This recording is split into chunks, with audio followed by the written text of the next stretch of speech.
Bonjour à tous, mesdames et messieurs. C'est avec beaucoup de plaisir que je vous retrouve dans Instant Vérité. Depuis une décennie, des épaves sont en circulation en Côte d'Ivoire.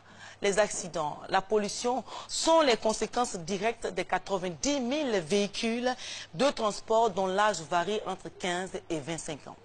Comme solution, le gouvernement propose le renouvellement du parc automobile. La réponse du gouvernement est refusée par certains transporteurs, notamment la coordination nationale des gares routières de Côte d'Ivoire. Pourquoi le CNG-RCI refuse la solution du gouvernement?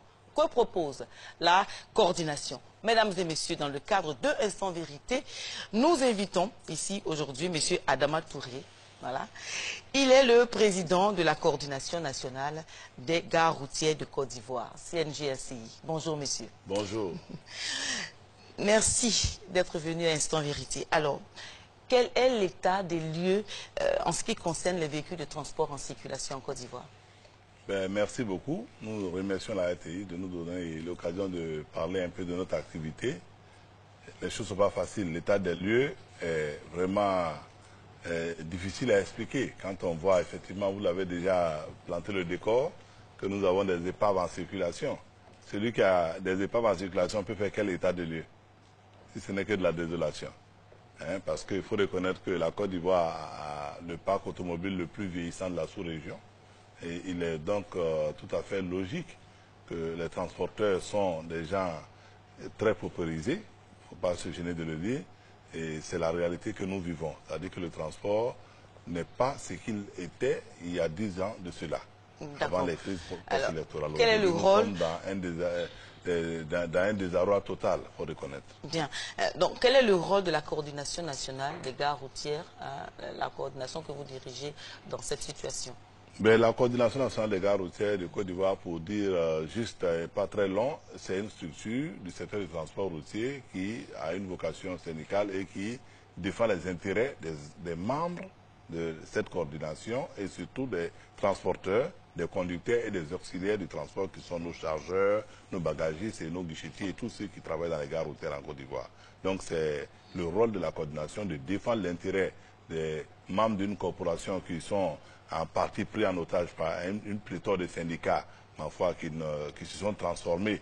Quand on sait très bien que le syndicalisme, c'est un don de soi, mais là, on a trouvé des syndicats qui en font de ça une profession. Oui, vous. Donc, de façon plus précise, quels sont les problèmes auxquels vous êtes confrontés en tant que transporteur ou en tant que propriétaire de véhicules de transport? Les problèmes auxquels nous sommes confrontés sont multiples. Vous voyez très bien que la gare routière internationale n'a jamais pu avoir jour et nous travaillons dans la boue depuis plus d'une décennie. Nous travaillons dans des conditions vraiment précaires et vraiment pitoyables. Il faut dire les choses comme elles se présentent. Et donc ça, c'est le premier problème auquel nous sommes confrontés. Il faut le reconnaître aussi. Nous sommes dans un système où les acteurs du transport, la plupart d'eux sont analphabètes. Et donc, vous verrez des transporteurs qui sont un matin à 200, 300 véhicules et après 5 à 10 ans, vous retrouvez ce même transporteur avec 0 véhicule. Parce qu'il n'y a pas de comptabilité fiable. Il y a des gens qui n'ont pas d'assistance et les banquiers, souvent, ne sont pas très coopérants avec des analphabètes. On a vu des transporteurs qui sont fait gruger par des institutions financières. Alors, donc, voilà un peu pour dire juste que les transporteurs, l'état des lieux et ce à quoi nous sommes confrontés, vraiment, c'est le manque d'assistance de l'État qui est le père de tout le monde parce que nous payons assez de taxes auprès de notre le manque d'assistance de l'État est en phase d'être réglé avec les dernières informations que nous avons eues. Donc, pour apporter donc une réponse à toutes ces situations que vous décrivez ce matin, le gouvernement a décidé de renouveler le parc automobile. Mais ce projet qui est déjà en application, avec l'avènement des taxis ivoires, des minibus, et puis même des minicars aussi, des bacas. Alors, le CNG-RCI que vous dirigez ne semble pas suivre le gouvernement dans ce programme. Pourquoi? Simplement parce qu'on ne peut pas comprendre qu'il n'y ait pas eu de consultation préalable des vrais acteurs avant de prendre une décision aussi importante. Quand on entend dire, le citoyen lambda dire que le gouvernement a décidé de faire émerger les transporteurs de Côte d'Ivoire. Qui ne va pas aimer évoluer? Mais est-ce qu'on peut faire le bonheur de quelqu'un à son absence? Ça, c'est impossible. Il n'y a pas eu de consultation préalable et on voit des pseudo-syndicalistes qui se sont inféodés à notre activité et qui se donnent le droit de donner le quitus au gouvernement pour faire des réformes, ma foi, qui nous coupent le souffle. Comment on peut comprendre que les Ivoiriens taxis peuvent nous coûter 15 millions pour un petit véhicule de 5 places? Monsieur Touré, Adama Touré, s'il vous plaît. Des pédosyndicalistes, est-ce que vous avez dit? Oui. Nous nous sommes informés, nous sommes allés sur le terrain. Je crois que le milieu de transport est géré par une fêtière. Oui. Vous reconnaissez la fêtière. La fêtière qui est le haut conseil des entreprises de transport de Côte d'Ivoire, dont le directeur général est M. Diaby Ibrahima. Voilà. Vous reconnaissez cette fêtière? Oui, nous appelons cette fêtière une fêtière de Niamro, parce que nous savons pertinemment que ce n'est pas une fêtière de transport. C'est la fêtière qui vous a représenté auprès du gouvernement pour discuter. Pas du tout. Pas du tout, non. Expliquez-vous. Cette fêtière ne nous a pas représenté. On a un secteur d'activité, il y a plus de 100 000 adhérents et 105 personnes ne peuvent pas se prévaloir d'être nos représentants parce qu'ils ont eu le cutus d'un ministre des Transports. Parce que cette fêtière a été mise sur les fonds baptismaux par le précédent ministre des Transports qui les a réunis à l'hôtel président Yam Sokro en notre absence et à l'absence de la plus grande partie de la majorité des transporteurs de Côte d'Ivoire, simplement parce qu'ils voulaient faire passer des réformes. Alors nous n'appelons pas ça une fêtière, nous appelons ça des gens aux ordres. Et nous sommes désolés de vous le dire. S'il vous plaît, nous n'allons pas accepter que ces individus-là puissent dire qu'ils nous représentent pendant que nous ne sommes pas d'accord. Pourquoi nous disons que nous ne sommes pas d'accord? Si nous représentent, nous devons être d'accord. Alors, est-ce que le programme du gouvernement, le renouvellement du parc automobile, vous intéresse, oui ou non? Ça nous intéresse à plus d'un titre et nous sommes pressés que le gouvernement commence par le commencement. D'abord, une consultation préalable tout simplement des acteurs du transport et que nous puissions passer à comprendre. Quand vous dites que le gouvernement ne vous a pas associé... On nous impose des marques de véhicules qui ne peuvent pas faire notre affaire. S'il vous plaît, quand vous dites que le gouvernement ne vous a pas associé, c'est quand même très difficile à croire. Un tel projet d'une telle envergure ne peut pas être fait sans, au préalable, associer les acteurs des transports que vous êtes. Ce n'est pas possible. Malheureusement, c'est ce qui se passe. Parce que nul ne peut dire que nous, la coordination des gares routières, n'existons pas. Nous avons eu, personne ne peut le dire. Les responsables du Fonds du développement du transport routier. Oui. Voilà. Qui disent? Ils nous ont assuré, ces responsables nous ont assuré que les entreprises de transport, donc les acteurs, ont été associés, ont été carrément associés à cette prise de mesure, prise de décision. Je suis content quand vous citez des structures qui sont tous dans la même fêtière que le Haut Conseil. Parce que quand vous me parlez du Fonds de développement du transport routier, qui est dirigé par un responsable du cabinet du ministre des Transports. Non, ce que vous dites, nous, on n'en sait rien du tout. Non, on sait qu'il y a le fonds du développement. Le fonds du développement est dirigé par le cabinet du ministre des Transports. Nous, on le sait, c'est notre activité. Vous ne le savez pas, ce n'est pas votre activité. Mais nous, vous le disons, et c'est des choses qui peuvent être vérifiées. C'est dirigé par le cabinet du ministre. Donc, il n'y a pas de souci pour nous. Et nous, on sait que c'est le même cabinet qui a mis sur les fonds baptismaux le Haut Conseil. Alors, donc, l'un mis dans l'autre, nous, on ne se reconnaît pas dans cette forfaiture-là. Parce qu'on ne peut pas nous imposer des représentants. À l'an 2020, à l'horizon de l'an 2020, on ne peut pas accepter qu'on ne peut pas pour être plus précis sur le sujet, qu'est-ce que vous préférez, vous, transporteurs? Vous préférez des anciens véhicules ou des nouveaux véhicules? Personne ne peut vous le dire. Mais on ne peut pas souhaiter non plus que l'on nous donne des véhicules à nous couper le souffle. Parce que imaginez qu'on nous donne des véhicules, comme je viens de le dire, un véhicule de 5 places, que nous pouvons acquérir pratiquement à 5 à 6 millions. Nous avons eu la chance de visiter toutes les usines pratiquement dans le monde. Moi, j'ai eu cette chance-là, grâce à l'État de Côte d'Ivoire, que je remercie. On a été dans toutes les usines en Asie et on a vu que les véhicules ne coûtent pas ce qu'on nous dit aujourd'hui en Côte d'Ivoire. Comme un petit véhicule qu'on peut avoir à 5 millions, on vient nous donner ça dans le cadre d'un soi-disant projet du Fonds de développement du transport à 15 millions. Mais après avoir payé les 15 millions, vous retrouverez avec des épaves. Ça, c'est d'un. Et de deux. On ne peut pas imposer une marque de véhicule à un secteur d'activité aussi capital que le transport. Il n'a pas été imposé une marque de véhicule. Ça a été imposé. Pourquoi? S'il vous plaît. Nous avons eu les informations selon lesquelles, quand on s'enferme dans un groupuscule d'individus, nous avons rencontré d'autres transporteurs. Mais les transporteurs sont... Les arguments que vous avancez sont très différents de ce qu'ils nous ont dit. Mais justement, vous pouvez raconter des transporteurs qui sont dans cette fêtière, comme vous le disiez.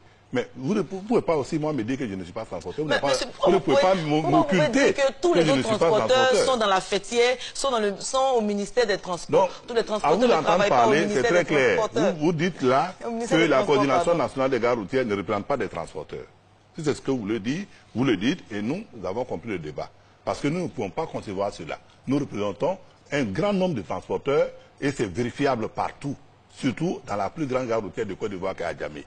c'est pas la mer à boire. Non, donc c'est des choses on peut toucher du doigt. Alors si vous allez là, que vous voyez des transporteurs, propriétaires de véhicules, qui vous disent qu'ils ne sont pas concernés par ce qui se dit dans les masses médias, parce qu'on ne sait même pas quels sont les critères pour pouvoir assurer ces véhicules-là. Il faut forcément que vous soyez dans le Haut Conseil. On veut nous obliger à rentrer dans le moule du Haut Conseil pour nous détruire. Monsieur Adama Touré, écoutez, vous ne pouvez pas aussi admettre que tous ceux que nous avons interrogés qui ne partagent pas vos points de vue sont du ministère des Transports. C'est la question. Ne personnalisons pas le débat. Quand vous dites vos points de vue, vous ne parlez pas de transport, vous parlez du point de vue des transporteurs.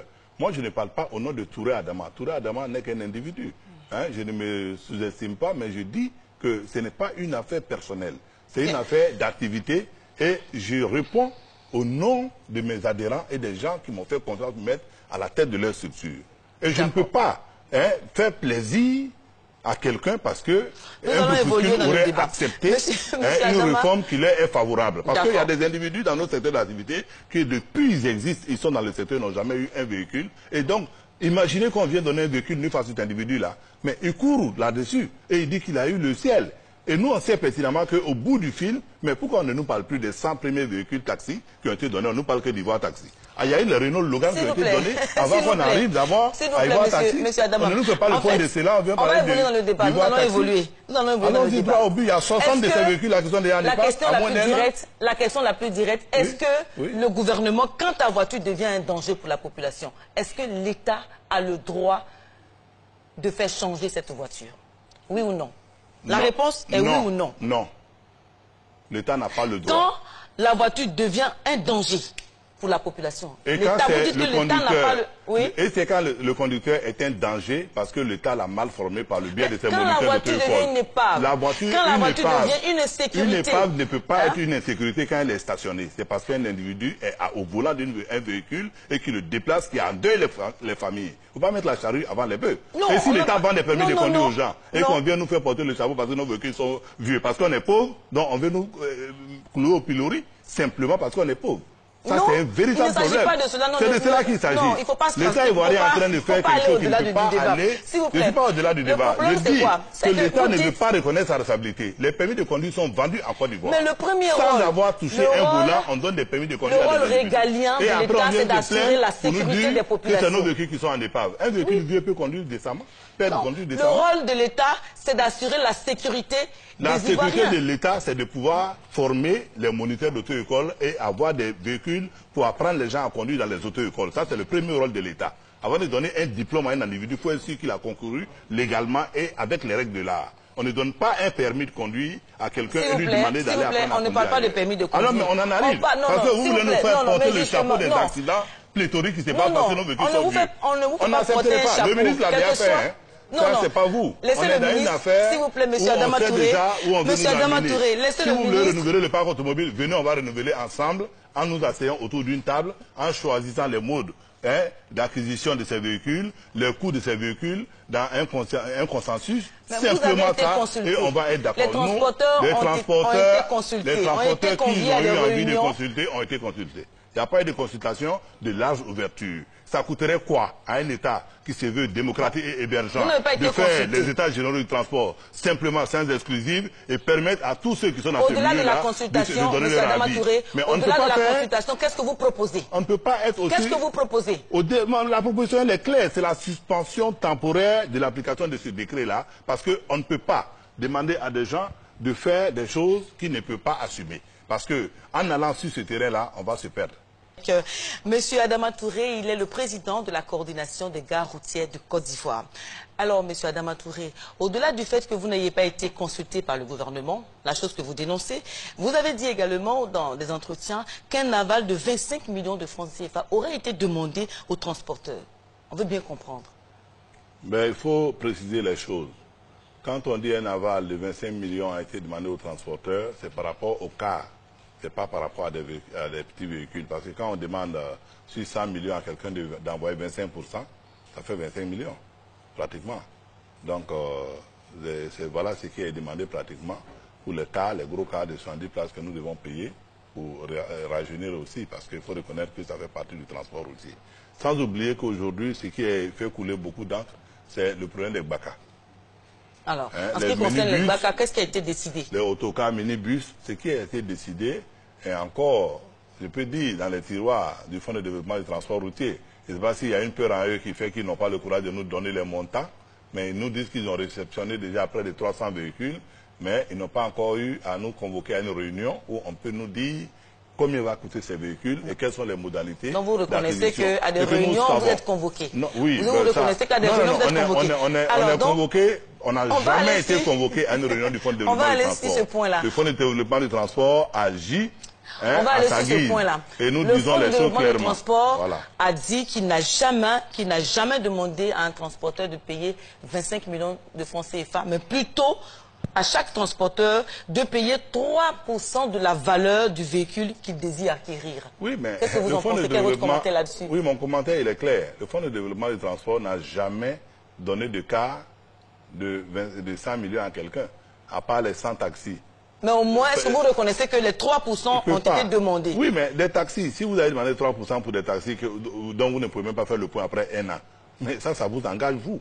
Moi, je ne peux pas rentrer dans ce détail-là avec eux, parce qu'on n'a pas de preuves à ce qu'ils sont en train de vous dire. Ils vous disent des choses, vous vous mettez en confiance, mais nous, les acteurs, nous ne les savons pas. Pourquoi? Pour la simple raison que il y a 100 taxis qui ont été remis à des gens qui, ma foi, devaient rendre compte de leur gestion. Après une année, au lieu qu'on nous parle des 100 premiers taxis, on voit qu'il y a 100 taxis qui sortent encore. Il y a beaucoup de rumeurs, il y a beaucoup de faits. Il n'y a pas de rumeurs, nous parlons avec des preuves. Qui ne sont pas vérifiés. Non, c'est vérifié. Ce que nous avons vérifié, s'il vous plaît, ce que nous avons vérifié, le Fonds du développement du transport routier a dit qu'il a demandé 3% de la valeur du véhicule demandé, du véhicule que le transporteur veut acquérir.